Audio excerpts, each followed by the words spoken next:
Ah, il en est digne.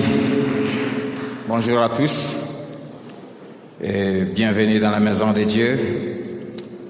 Nous bénissons le Seigneur pour sa fidélité. Depuis le début de l'année, nous sommes en train de parler, de connaître et vivre selon les lois et les principes du royaume des cieux. Et nous en parlons pour que nous puissions connaître, mais aussi nous puissions le vivre et manifester. C'est la première raison, manifester la vie de notre royaume, car nous sommes la lumière de ce monde, mais surtout, deuxièmement, pour nous préparer au retour du Seigneur et à notre retour chez nous à la maison. Car ceux qui vivent ces principes seront transformés et enlevés quand la trompette sonnera. Ces lois et ces principes sont d'une valeur tellement élevée, sont d'une portée tellement élevée que les religieux, les venant à l'église, ceux qui se plaisent simplement à venir à l'église sans laisser Jésus transformer, changer leur cœur, ceux qui ne veulent pas soumettre leur cœur et leur volonté à l'autorité de Christ ne pourront jamais le vivre. Nous en avons déjà parlé de 6 principes. Les derniers que nous avons parlé pendant plusieurs dimanches.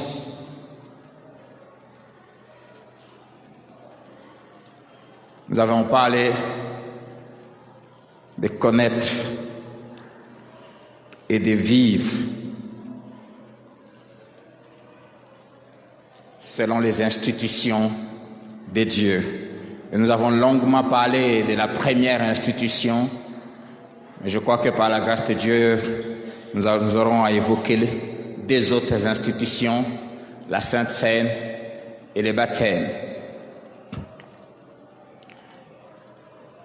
Aujourd'hui, nous allons commencer, nous allons suivre pendant 2 ou 3 dimanches le 7e principe du royaume. Tout celui qui se reconnaît fils et fille du royaume doit apprendre et doit respecter la parole qu'il donne. Le respect de la parole donnée, 2 points, tenir ses engagements. Le respect de la parole donnée, 2 points, tenir ses engagements.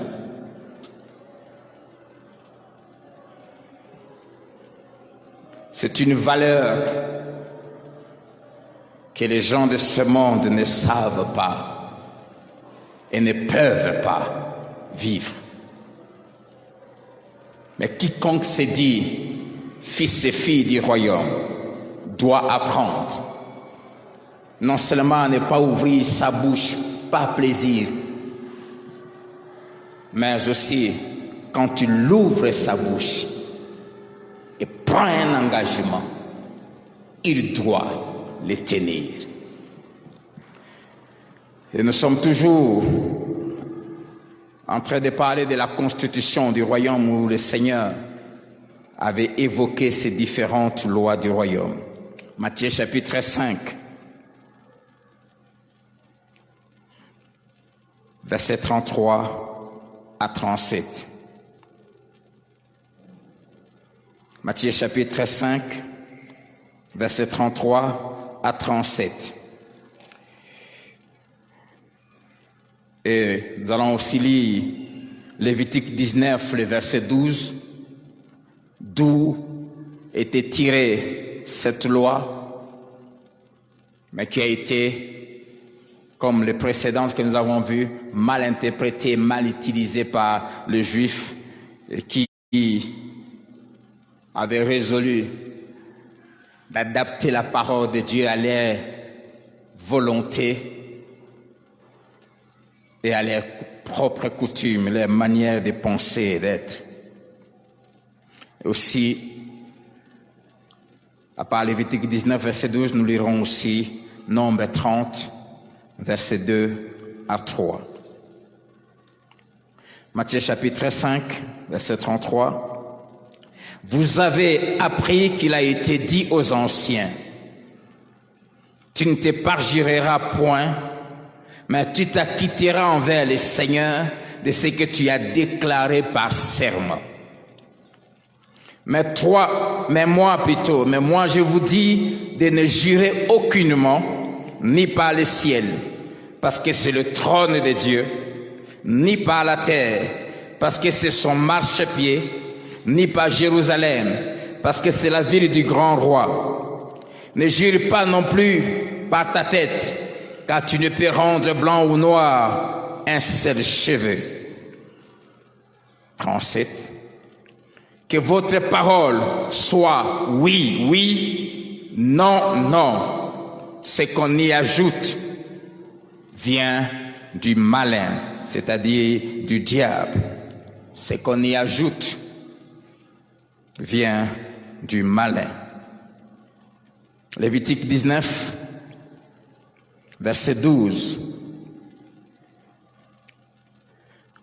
Vous ne jurerez point faussement par mon nom.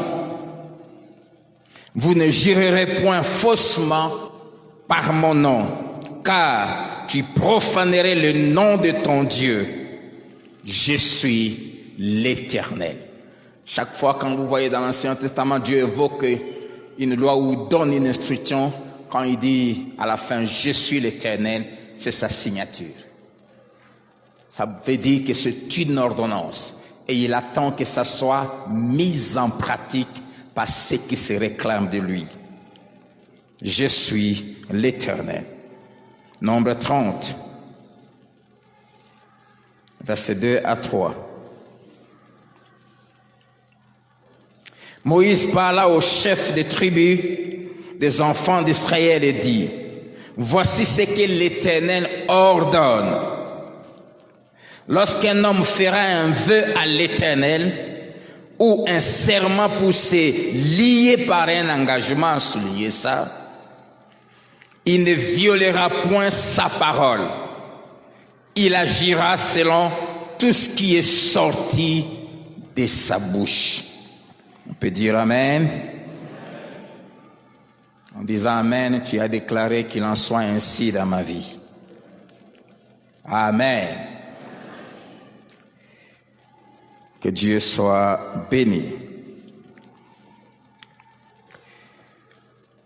Avant d'aller plus loin, j'aimerais d'abord définir c'est quoi parjurer. Vous avez appris qu'il a été dit aux anciens, tu ne te parjureras point. Parjurer, ça veut simplement dire jurer faussement. Jurer, mais tout en étant conscient que ce que tu es en train de prendre comme engagement, ton cœur n'y est pas. Ou faire des faux vœux. Tu ne jureras pas faussement, comme Lévitique nous a dit. Et le mot serment, littéralement en grec, veut dire enfermer, comme une clôture. Ou deuxièmement, ça veut dire lier ensemble. Chaque fois qu'un homme et une femme fait un serment, il lie sa vie, sa destinée à la parole, à l'engagement qu'il a pris. Hébreux chapitre 6, le verset 16. Il est écrit, or les hommes jurent par celui qui est plus grand qu'eux, et le serment est une garantie qui met fin à tous leurs différends, c'est-à-dire leurs conflits, leurs problèmes. La version parole vivante dit, il est de coutume parmi les hommes de prêter serment au nom d'un plus grand que soi. Le serment qui vient appuyer une affirmation est une garantie qui met fin à toute contestation. Deux choses se dégagent de ces passages. Premièrement, les noms qu'on utilise pour jurer ou pour faire un serment sert à donner de la crédibilité à ces serments. Et si c'est Dieu qui est invoqué, cela signifie trois choses. Premièrement, tu l'invites à attester la véracité de ce qui a été dit, ce qui est sorti de ta bouche. Deuxièmement, tu lui donnes aussi le droit de sanctionner, de te sanctionner au cas où tu n'arrivais pas à honorer cet engagement. Et troisièmement, il a le droit de sanctionner parce que ce serment a été fait en invitant Dieu comme témoin de cet engagement. C'est ce que Malachie chapitre 2, verset 14 nous dit, par exemple, dans l'engagement du mariage. Parce que l'Éternel a été témoin entre toi et la femme de ta jeunesse, à laquelle tu es infidèle. C'est-à-dire, tu n'as pas respecté l'engagement en la trompant. Parce que quand tu prenais cet engagement, tu l'as fait au nom de l'Éternel. Et nous allons comprendre le dimanche prochain. Parce que c'est Dieu qui l'a institué. Et la deuxième chose que ce passage de Hébreux 6, 16 nous dit, c'est que le serment met fin à toute contestation parce qu'il appelle le jugement sur celui qui le viole. Le serment rassure l'autre que tu tiendras parole. Et en rapport avec le passage de Matthieu que nous allons parler pendant les 3 dimanches qui vont suivre ici, à partir d'aujourd'hui, je vais nous parler de cette vérité que nous faisons sortir de ces passages. Cette vérité que nous allons parler pendant ces dimanches. La première est que Dieu a lui-même prévu qu'on puisse jurer, faire des serments en son nom. Et Lévitique 12 que nous avons lu dit, vous ne jurerez point faussement par mon nom. La chose que Dieu condamne, c'est un serment fait avec fausseté de cœur, pas avec sincérité. Car tu profanerais le nom de ton Dieu. Un serment fait avec mensonge, sans que le cœur s'engage, profane, méprise, déshonore Dieu. Cela veut dire que tu peux jurer en mon nom, dit l'Éternel, à condition que la vérité soit le soubassement qui soutient ton serment ou ton engagement. Deuxième vérité, nous allons nous y attarder un peu là, c'est qu'en lisant toute la Bible de Genèse à Apocalypse, dans l'Ancien comme dans le Nouveau Testament, nous voyons beaucoup d'hommes de Dieu qui ont marché avec Dieu, prendre des engagements au nom de l'Éternel, avec des serments. Et nous allons lire ensemble beaucoup de passages dans la Bible. Allons d'abord dans Genèse. Genèse 14. Et là, il s'agit d'Abraham. Verset 21 à 24. Genèse 14. Après sa victoire sur les 5 rois qui avaient détruit Sodome et amené son neveu, la Bible dit, le roi de Sodome dit à Abraham, donne-moi les personnes, c'est-à-dire mon peuple que tu as à libérer et prends pour toi les richesses. Abraham répondit au roi de Sodome, je lève la main vers l'Éternel, le Dieu très haut, maître du ciel et de la terre. Je ne prendrai rien de tout ce qui est à toi, pas même un fil, ni un cordon de soulier, afin que tu ne dises pas, j'ai enrichi Abraham. Rien pour moi. Seulement, c'est qu'ont mangé les jeunes gens et la part des hommes qui ont marché avec moi, Aner, Eshcol et Mamré, eux, ils prendront leur part. Abraham refuse l'offre qui lui était faite par le roi de Sodome, qui manifestait sa rêve.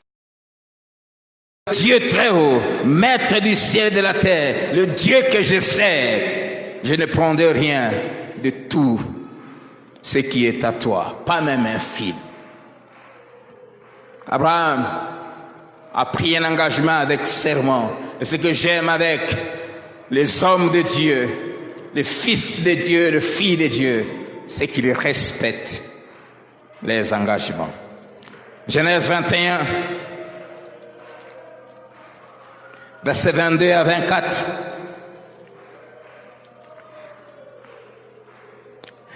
En ce temps-là, Abimelech, accompagné de Picol, chef de son armée, parla ainsi à Abraham, Dieu est avec toi dans tout ce que tu fais, alors qu'il lui avait combattu avant. Jure-moi maintenant ici, par le nom de Dieu, que tu ne tromperas ni moi, ni mes enfants, ni mes petits-enfants, et que tu auras pour moi et les pays où tu séjournes la même bienveillance que j'ai eue pour toi. Abraham dit, je le jurerai. Amen. Aussi dans Genèse 24, nous voyons comment Abraham, quand il appelle le plus ancien de ses serviteurs pour l'envoyer aller chercher une femme pour son fils Isaac, il lui fait jurer de ne pas prendre pour son fils une femme parmi la nation païenne où il vivait. Genèse 24, verset 2 à 4. Abraham dit à son serviteur, le plus ancien de sa maison, l'intendant de tous ses biens, mais je t'ai pris ta main sous ma cuisse, et c'était la coutume à l'époque, et je te ferai jurer par l'Éternel. Là, il engage Dieu, le Dieu du ciel et le Dieu de la terre, de ne pas prendre pour mon fils une femme parmi les filles des Cananéens au milieu desquels j'habite, mais d'aller dans mon pays et dans ma patrie prendre une femme pour mon fils Isaac, enfant de Dieu. On ne se marie pas avec des païens, on se marie dans la maison de Dieu. Verset 9. Le serviteur mit sa main sous la cuisse d'Abraham, son Seigneur, et lui jura d'observer ces choses. Et il a honoré la parole qu'il avait donnée à son maître. Il a observé ces choses. Deuxième exemple, c'est l'exemple d'Isaac. Genèse 26, versets 28 à 31.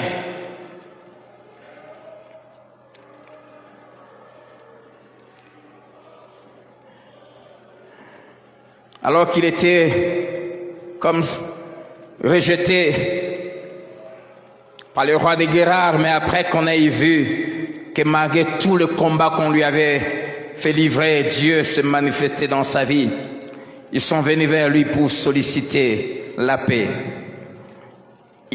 Isaac leur a dit, pourquoi vous venez vers moi alors que vous me haïssez et que vous m'avez renvoyé de chez vous? Nous voyons que l'Éternel est avec toi. Bien-aimé, si Dieu est avec toi, ça se verra. C'est pourquoi nous disons qu'il y ait un serment entre nous et toi, et que nous fassions alliance avec toi. Jure que tu ne nous feras aucun mal, de même que nous t'avons point maltraité, que nous t'avons fait seulement du bien et que nous t'avons laissé partir en paix. Tu es maintenant béni de l'Éternel. Isaac leur fit un festin et ils mangèrent et burent. Ils se levèrent de bon matin et se lièrent l'un à l'autre par un serment. Comme nous avons dit, le serment, c'est se lier ensemble. Et ils se liaient l'un à l'autre par un serment. Isaac les laissa partir et ils les quittèrent en paix. Enfant de Dieu, apprends à honorer les engagements que tu prends, car ta vie est liée. C'est pour cela que beaucoup n'évoluent pas dans leur vie, parce qu'ils ont eu à prendre des engagements, à faire sortir des paroles de leur bouche. Et ils ont pris ces paroles avec légèreté. Ils ne les ont pas respectées. Ils sont partis, mais ce qu'ils ont oublié, c'est que leurs paroles les ont liés. Les ont liés.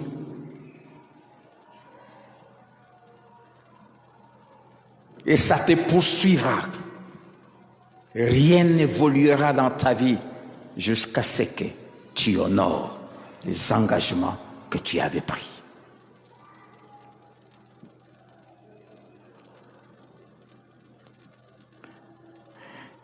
Jacob et Laban, alors que Laban poursuivait Jacob pour chercher à le faire du mal, Dieu apparaît à Laban sur la route, il lui dit: n'ose pas faire du mal à Jacob. Et quand il arrive, à cause de la menace de Dieu, il sollicite une alliance. Genèse 31, verset 44 à 53. Viens, faisons alliance, moi et toi, et que cela serve de témoignage entre moi et toi. Jacob prit une pierre et il la dressa pour monument. Jacob dit à ses frères: ramassez des pierres. Ils prirent des pierres et firent un monceau, et ils mangèrent là sur le monceau. Laban l'appela Jégar Saouduta, et Jacob l'appela Galed. Laban dit: que ces monceaux servent aujourd'hui de témoignage entre moi et toi. C'est pourquoi on lui a donné le nom de Galed. On l'appela aussi Mishpa, parce que Laban dit: que l'Éternel veille sur toi et sur moi, quand nous serons l'un et l'autre perdus de vue. J'aimerais que nous sachions, même quand vous arrivez à vous perdre de vue avec quelqu'un avec qui tu as eu à faire des alliances, le fait de vous perdre de vue ne met pas fin aux engagements que tu as eu à prendre. « 50. Si tu maltraites mes filles, et si tu prends encore d'autres femmes, ce n'est pas un homme qui sera avec nous. Prends-y garde, c'est Dieu qui sera témoin entre moi et toi. » On va le voir le dimanche prochain. Tous les engagements que vous prenez, avec sérieux à la légère, avec ou sans le nom de Dieu, vous engage et Dieu en est témoin. Et si tu ne respectes pas les clauses, bien-aimé, ta vie connaîtra de sérieux problèmes. Laban dit à Jacob: voici ce monceau et voici ce monument que j'ai élevé entre moi et toi. Que ce monceau soit témoin et que ce monument soit témoin que je n'irai point vers toi au-delà de ce monceau. Et que tu ne viendras point vers moi au-delà de ce monceau et de ce monument pour agir méchamment. Que le Dieu d'Abraham et de Nacor, que le Dieu de leur père soit juge entre nous. Jacob jura par celui qui craignait Isaac. Amen. Ils se sont engagés à deux, que personne n'ira vers l'autre pour lui faire du mal. Et ils ont mis quelque chose qui, quel que soit le problème, même si tu apprends que j'ai dit des choses mauvaises sur toi, même si tu apprends que j'ai fait quelque chose de mal contre toi, quand tu viendras contre moi, qui t'arrêtera devant ces monuments. Tu ne les franchiras pas sans mon accord. Et ils se sont engagés que Jacob, qui avait épousé ses filles, ne pouvait pas en prendre une autre. Tu as pris l'engagement le jour du mariage d'être mari d'une seule femme, femme d'un seul homme. Si tu violes cet engagement, ce n'est pas contre un homme que tu auras des problèmes, c'est contre Dieu. Ce qui est grave dans la violation des engagements pris, c'est que ce n'est pas celui que tu as trahi qui va te redemander des comptes, mais c'est Dieu. Parce qu'il a été engagé comme témoin. Enfants de Dieu, apprenez à tenir vos paroles et à les honorer. Et si tu es ici et que tu es conscient pendant que je suis en train de parler, tu as eu à faire des alliances, à signer des engagements, si tu le violes, si tu les as violés, va réparer.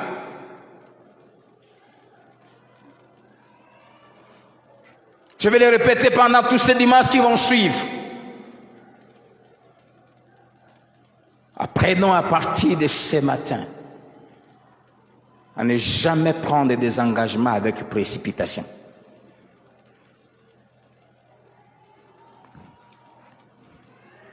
L'ignorance des Écritures n'empêche pas que les conséquences viennent vers nous quand nous violons ce qui est écrit. J'aime David et Jonathan.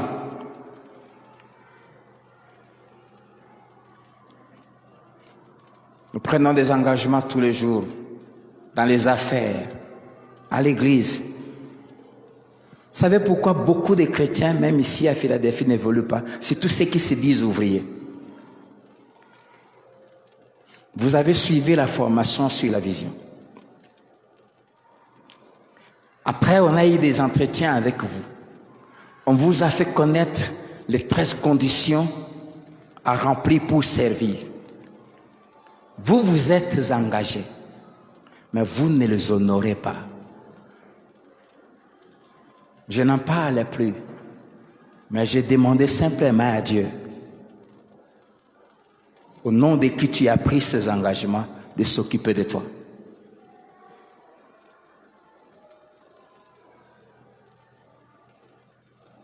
Ne jouez jamais. Je ne cesse de vous dire ici, on n'a jamais forcé quelqu'un ici à servir. Jamais. On chasse même ceux qui viennent faire des désordres. Mais si tu t'es engagé, ne jouez jamais avec les sacrés. Dieu, on ne joue pas avec lui.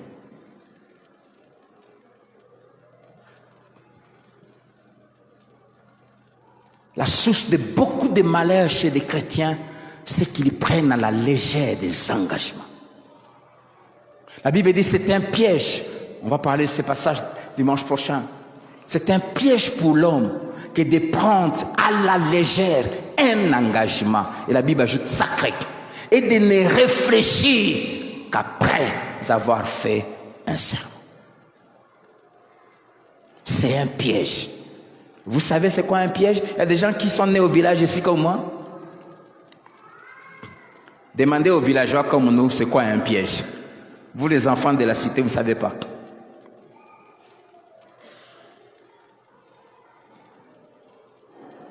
Quand on est pris dans un piège, on ne se dégage pas. Il faut que quelqu'un vienne te dégager.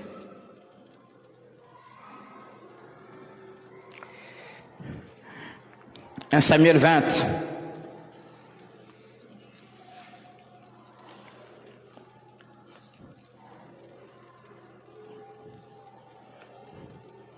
On ne fait pas des choses par plaisir. J'ai appris, en lisant la parole de Dieu, quand je vais m'associer avec quelqu'un dans quoi que ce soit, je lui fais prendre des engagements.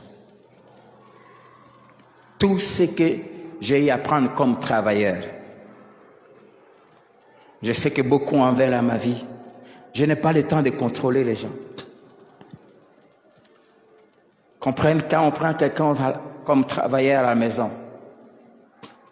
la première chose qu'on fait avant qu'on lui parle des conditions, si on se met d'accord, 1, on lui parle de Jésus, et 2, je lui fais prendre 3 engagements que je fais toujours. Le premier engagement, je lui fais répéter ça par sa bouche, que je ne vous ferai jamais du mal, ni à toi, ni à ta femme, ni à tes enfants. Le deuxième, que je ne me mettrai jamais avec quelqu'un qui viendrait soit pour me payer ou quoi, pour vous faire du mal. Et le troisième, c'est les conséquences s'il arrive à violer cet engagement. Et quand je le fais prendre ça, je lui dis, ici on ne te contrôlera pas. Mais celui devant que tu t'es engagé s'occupera de toi. Je ne travaille jamais avec quelqu'un sans le faire prendre un engagement. Ceux qui vont être consacrés ici, les 6, demain, j'ai des engagements que je vais les faire prendre. Avant ceux qui les prendront ici. Je connais le pouvoir qui est derrière les engagements ainsi que les conséquences qui arrivent quand on les viole.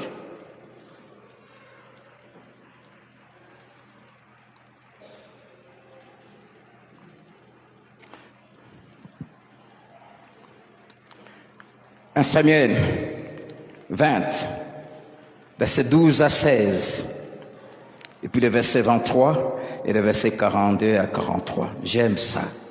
Entre ces 2 amis. L'un, fils du roi, l'autre, un simple citoyen. Mais ayant Dieu. Verset 12. Jonathan dit à David, je prends à témoin l'Éternel, le Dieu d'Israël. Je sonderai mon père demain ou après-demain, et dans les cas où il serait bien disposé pour David, si je n'envoie vers 3 personnes pour t'en informer, que l'Éternel traite Jonathan dans toute sa rigueur. Quand tu fais faire un engagement à quelqu'un, il faut lui dire ce que Dieu va arriver.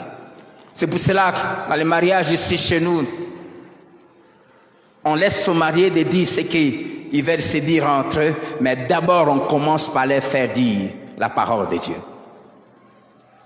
Et ça, que Dieu me traite dans toute sa rigueur, si autre chose que la mort vient à me séparer de toi.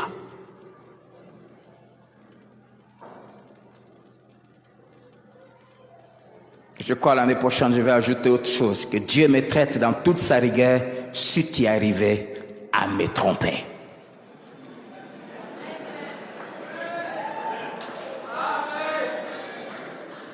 Ceux qui vont se marier au mois de janvier vont commencer aussi à dire ça. On ne veut pas des adultères ici.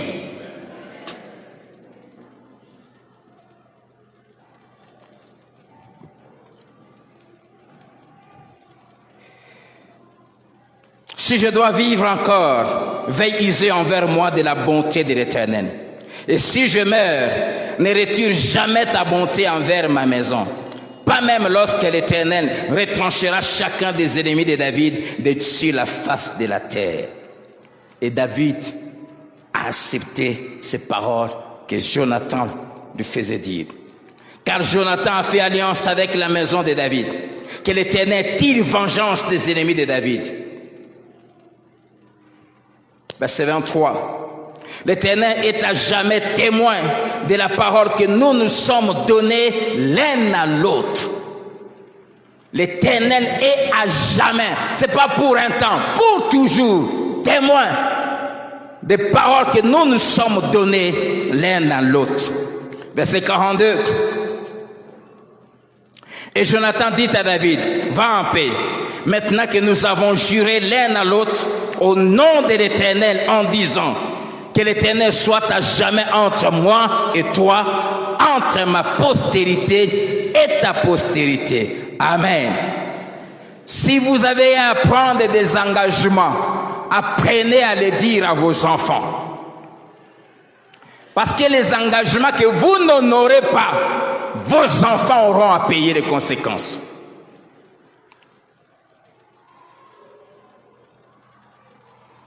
Amen.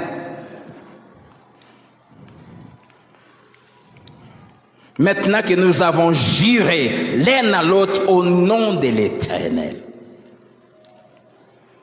Quand vous le faites au nom de l'Éternel, veillez à ce qu'il n'y ait pas de mensonges, c'est-à-dire le désir de ne pas honorer. Sinon, tu vas profaner le nom de l'Éternel. Et Dieu ne laisse jamais impuni celui qui profane son nom. Ce que j'aime, c'est que David était un véritable fils de Dieu, un homme de parole. Plus de 30 ans après, 2 Samuel chapitre 9,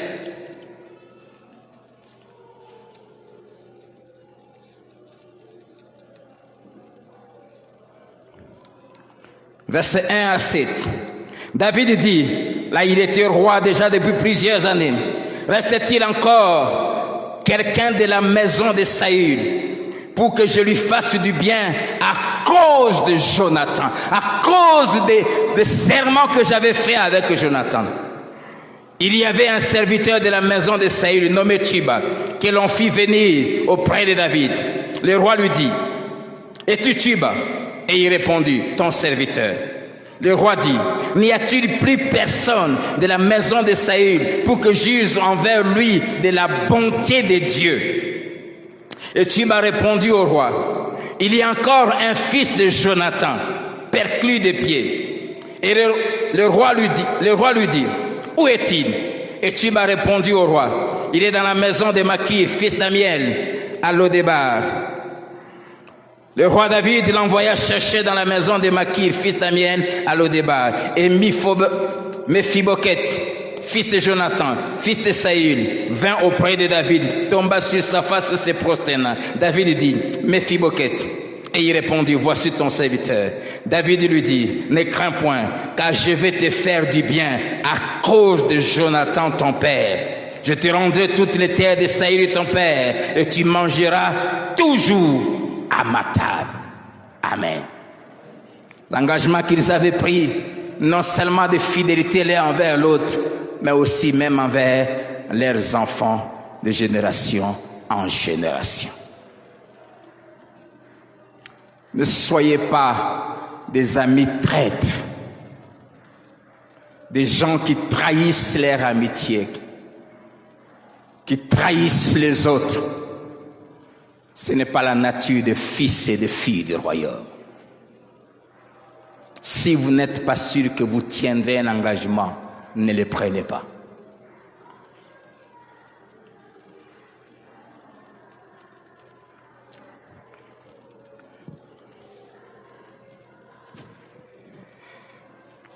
Genèse 47.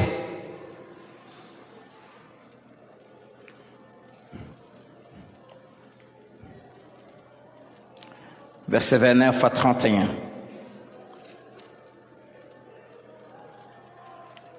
Lorsqu'Israël approcha du moment de sa mort, il appela son fils Joseph et lui dit, si j'ai trouvé grâce à tes yeux, mais je t'ai pris ta main sous ma cuisse et use envers moi de bonté et de fidélité. Ne m'enterre pas en Égypte. Quand je serai couché avec mes pères, tu me transporteras hors de l'Égypte et tu m'enterreras dans les sépulcres. Joseph répondit, je ferai selon ta parole. Jacob dit, jure-les-moi. Joseph a dit, je ferai comme tu m'as dit. Mais comme on a lu dans Hébreu, les serments rassurent l'autre, met fin à toute contestation. Jacob lui dit, jure-les-moi.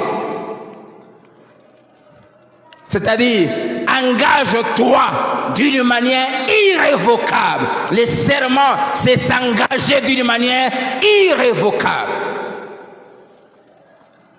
Jure-les-moi. Et Joseph le lui jura. Amen. Et Joseph le lui jura. J'aime Joseph, un homme de parole. Genèse 50, versets 4 à 6. Quand les jours du deuil firent passer, Joseph s'adressa aux gens de la maison de Pharaon et leur dit: si j'ai trouvé grâce à vos yeux, rapportez, je vous prie, à Pharaon ce que je vous dis. Mon père m'a fait jurer en disant: voici, je vais mourir. Tu m'enterreras dans le sépulcre que je me suis acheté au pays de Canaan. Je voudrais donc y monter pour enterrer mon père et je reviendrai. Pharaon répondit: monte et enterre ton père comme il te l'a fait jurer. Amen. Verset 7, Joseph monta pour enterrer son père. Amen. Il a respecté sa parole. Genèse toujours 50, verset 25. Joseph fit jurer les fils d'Israël en disant: Dieu vous visitera et vous ferez remonter mes eaux loin d'ici. Avant de mourir, il a réuni les enfants d'Israël et dit: Dieu vous fera sortir de ce pays. Mais, jurez-le-moi que vous ne laisserez pas mes eaux dans ce pays. Et les enfants d'Israël les lui ont juré. 430 ans après, Exode 13. Plus de 430 ans après, Exode 13, verset 19, quand Moïse, qui n'était même pas encore né, quand Joseph avait dit ces paroles, mais comme j'ai dit ici, les engagements que vous prenez, il faut les rapporter à vos enfants. Les enfants d'Israël, les anciens qui s'étaient engagés, ont fait connaître à leurs enfants l'engagement qu'ils avaient pris vis-à-vis de Joseph. Et génération après génération, ils se transmettaient cet engagement jusqu'à ce que c'est arrivé à Moïse. Et quand le temps est parti, quand Dieu les a délivrés, la Bible dit, verset 19, Exode 13, Moïse prit avec lui les os de Joseph, car Joseph avait fait jurer les fils d'Israël en disant: Dieu vous visitera et vous ferez remonter avec vous mes eaux loin d'ici. Amen. Le respect de la parole donnée. Non seulement il faut dire aux enfants les engagements que vous avez pris, mais il faut leur enseigner le respect de la parole. Et qu'ils vous voient aussi respecter vos paroles. Chers parents, apprenez même à éviter de faire des promesses aux enfants si tu n'es pas sûr que tu vas les honorer. Les enfants ont l'habitude un peu de nous faire pression. Papa, est-ce que après le culte, tu vas nous amener à acheter une pizza? Papa dit non, papa. Si tu sais qu'il n'y a rien à la poche, ne t'engage pas.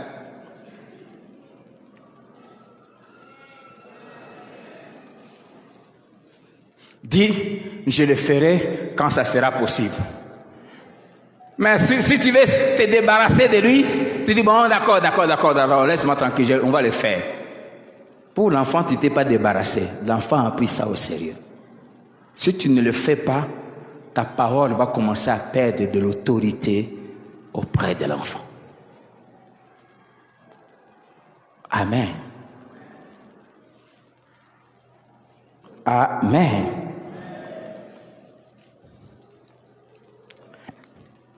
Ruth chapitre 1. J'aime cette jeune femme.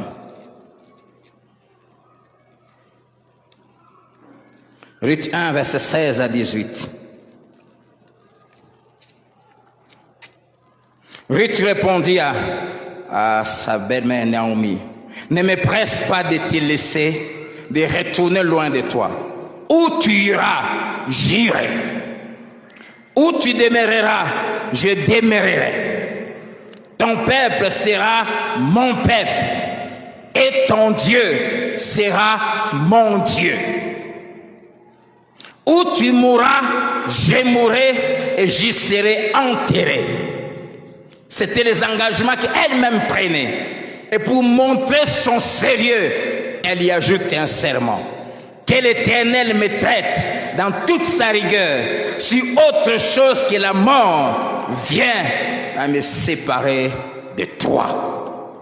Naomi, la voyant décidée à aller avec elle, cessa ses instances. C'est ce qu'Hébreux 6,16 nous dit.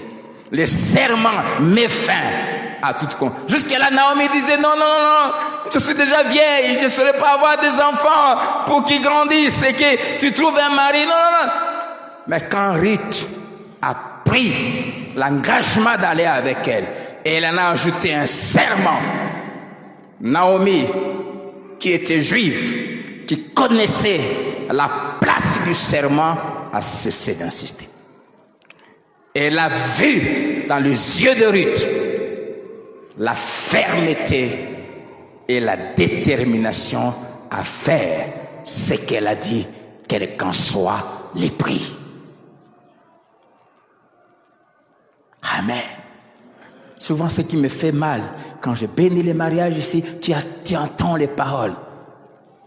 Plusieurs, ça n'arrive même pas un mois. Ils viennent au bureau. Et souvent, je répète, frère, Dieu m'a donné quand même un cerveau qui retient un peu les choses. Sauf si je me trompe, le jour du mariage, tu avais dit ça.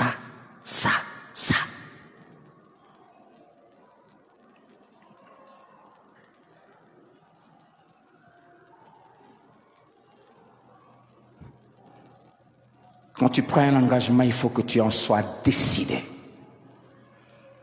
Décidé. C'est pour cela que ce n'est pas simplement le fait de dire Jésus, je t'accepte comme sauveur et Seigneur qui peut t'assurer que tu es sauvé. Dans l'assurance du salut, on est assuré qu'on est sauvé quand on a accepté Jésus et quand on assume tous les jours l'engagement pris. Amen. Amen.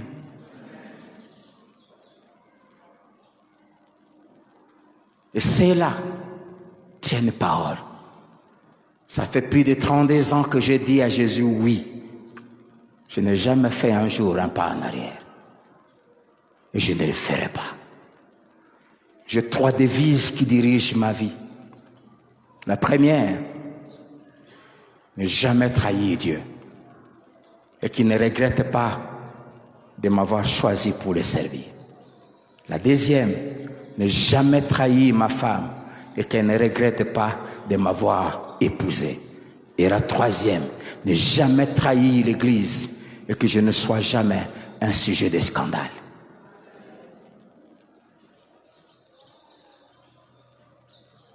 Ces 3 engagements sont écrits devant mes yeux et je les lis 24 heures sur 24.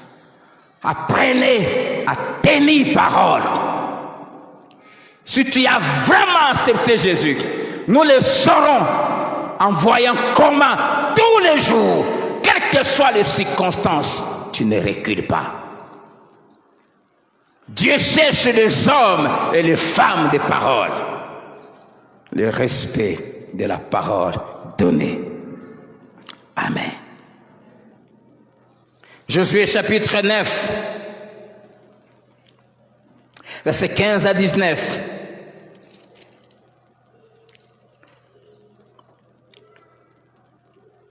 Je commence par le verset 14. Les hommes d'Israël prirent de leurs provisions et ils ne consultèrent point l'Éternel. Josué fit la paix avec eux et conclut une alliance par laquelle il devait leur laisser la vie. Et le chef de l'assemblée les leur jurèrent. Il s'agit des Gabaonites qui avaient utilisé la ruse alors qu'ils étaient des voisins proches d'Israël, là où ils étaient arrivés. paniqués par la victoire d'Israël, comment ils ravageaient. Ils se sont servis d'une ruse. Ils ont mis sur eux des vêtements déchirés. Ils ont pris des pains qui étaient déjà usés. Et ils sont venus vers Josué. Ils ont dit à Josué, nous avons entendu parler de ce que votre Dieu fait. Nous habitons très loin d'ici. Nous avons fait plusieurs jours de marche. Nous sommes venus pour faire la paix avec vous. Prenez l'engagement de ne pas nous détruire. Nous servirons votre Dieu. Faisons la paix. Et la Bible dit, Josué et tous les anciens, sans consulter Dieu, ils se sont engagés. Ils ont juré. 3 jours après la conclusion de cette alliance, les enfants d'Israël apprirent qu'ils étaient leurs voisins et qu'ils habitaient au milieu d'eux. Car les enfants d'Israël partirent et arrivèrent à leur ville le 3e jour. Amen. Verset 18. Ils ne les frappèrent point, parce que le chef de l'assemblée leur avait juré par l'Éternel, le Dieu d'Israël, de leur laisser la vie. Mais toute l'assemblée murmura contre le chef.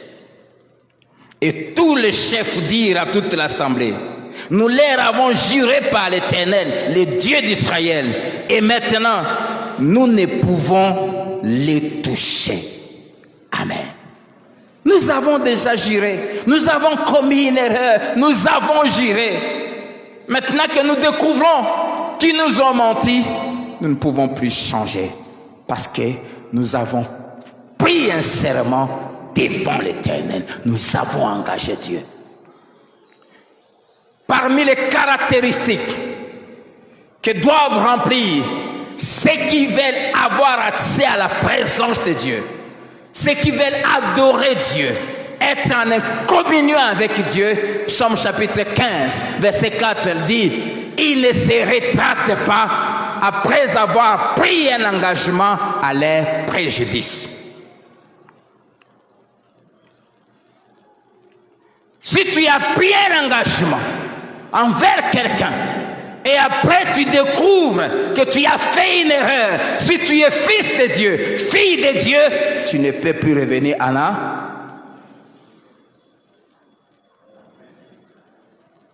Il faut assumer. Ça, c'est la caractéristique de l'homme noir, surtout des Congolais. On n'aime pas assumer les conséquences de nos actes.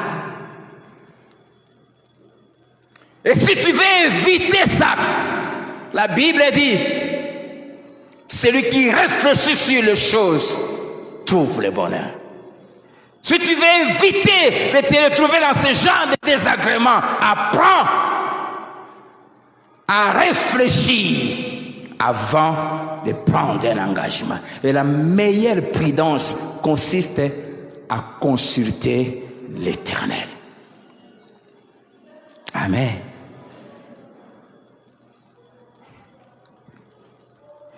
Assumons nos engagements.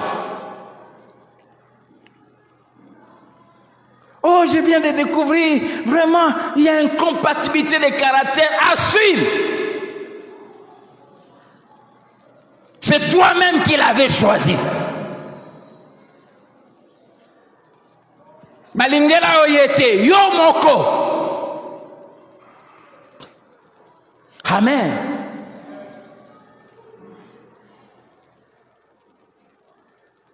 Le Dieu de la Bible assume ses engagements et il veut que ses enfants apprennent à assumer.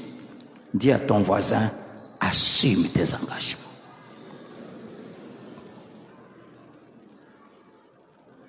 Assume-les. Il faut les assumer. Amen.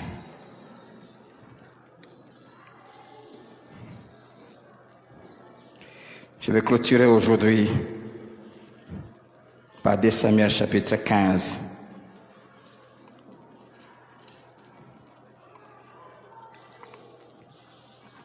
Verset 21.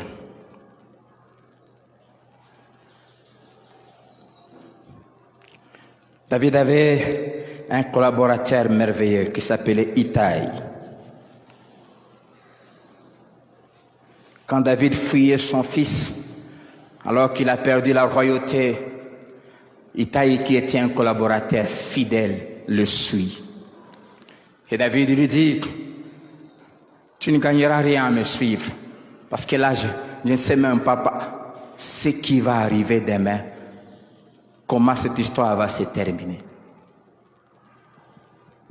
J'aime des gens qui s'engagent avec serment, des gens qui ne nous suivent pas par intérêt, des gens qui ne nous approchent pas pour eux-mêmes.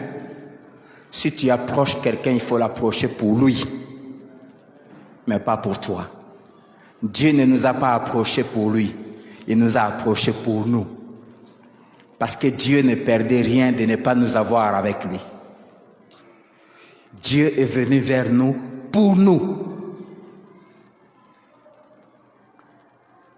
Et cessons d'être ce genre de chrétiens escrocs qui vont vers Dieu, pas pour Dieu, mais pour eux. Et Dieu s'attend à ce que nous allions vers lui, pas pour nous, mais pour lui. C'est pour cela, ceux qui vont vers Dieu, pour Dieu, n'abandonnent jamais Dieu. Je ne suis pas devenu chrétien pour moi, pour que Dieu me donne, pour que Dieu m'élève, pour que Dieu me fasse ceci. Je suis devenu chrétien pour glorifier Dieu.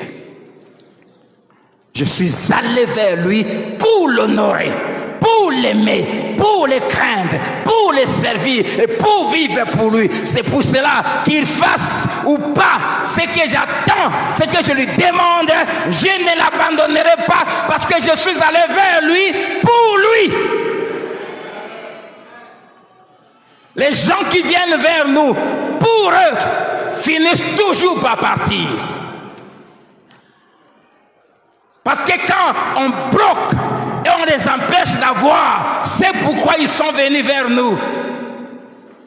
Ils manifestent leur vrai caractère et ils partent. J'ai appris ce genre de personnes. C'est avec plaisir que je vais te dire au revoir. Amen. De Samuel 15, 21. Itaï répondit au roi et dit, l'Éternel est vivant. Il s'engage. Il engage Dieu, il prend un serment. Et mon serviteur, le roi, est vivant. Au lieu où sera mon serviteur, au lieu où sera mon Seigneur, le roi, soit pour mourir, soit pour vivre, là aussi sera ton serviteur. Alléluia. Amen. Je ne suis plus roi, Itaï.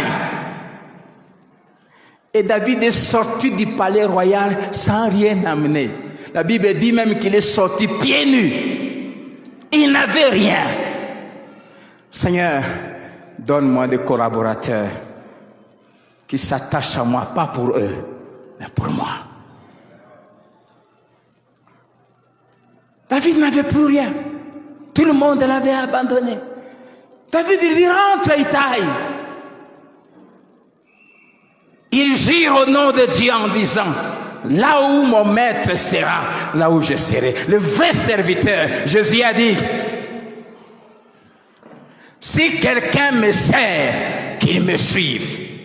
Là où je suis, là aussi sera mon serviteur. Un vrai serviteur suit son maître partout. Amen. Et si quelqu'un me sert, Jésus va ajouter, dire, si tu arrives à me suivre partout, mon Père t'honorera. Dieu honore les hommes et les femmes qui nous suivent, pas pour eux, mais pour nous, et pour Dieu, qui nous suivent partout, qui sont prêts à tout. Je te suivrai, soit pour la vie, soit pour la mort. Waouh! Quel engagement! Soit pour la vie, soit pour la mort. Et là où tu seras, c'est là où moi, ton serviteur, je serai. Alors qu'Absalom était en train de gagner les gens, de leur faire des propositions, leur proposer des postes ministériels, tout ça. Mais Itai, le grand ami de longue date, celui en qui David plaçait sa confiance, Achitophel, l'a trahi et est resté avec Absalom. Mais Itai, oh Dieu, donne-moi de Itai. Remplis l'église de Itai. Chef d'entreprise, ne t'attache pas n'importe qui. Demande à Dieu de te donner des Itai.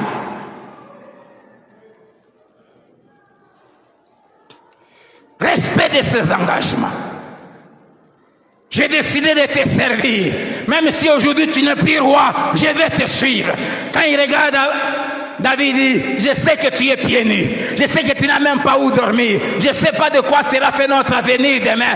Mais j'avais pris l'engagement de te suivre. Que Dieu s'occupe de moi si je t'abandonne. Pour la vie et pour la mort, je serai avec toi.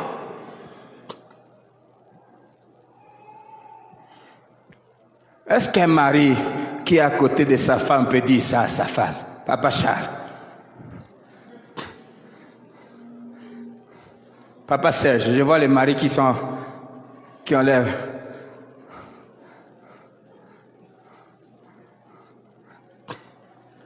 Papa Georges.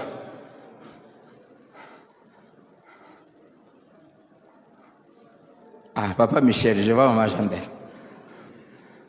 Amen. Pour la vie et pour la mort. On va continuer dimanche prochain. Apprenons à honorer nos engagements. Soyons des fils et des filles du royaume. Tenons nos paroles. Que Dieu vous bénisse.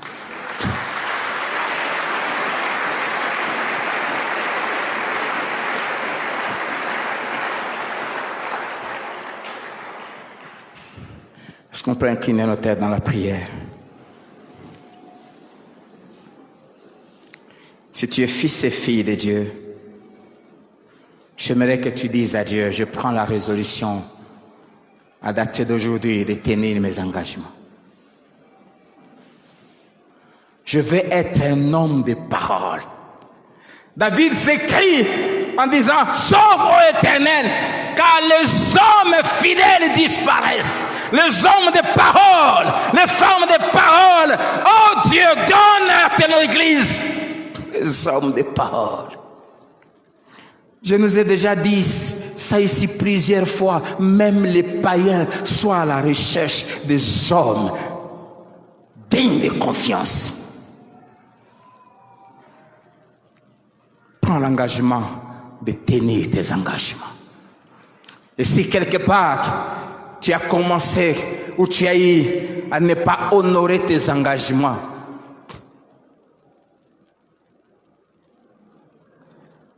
va réparer cela.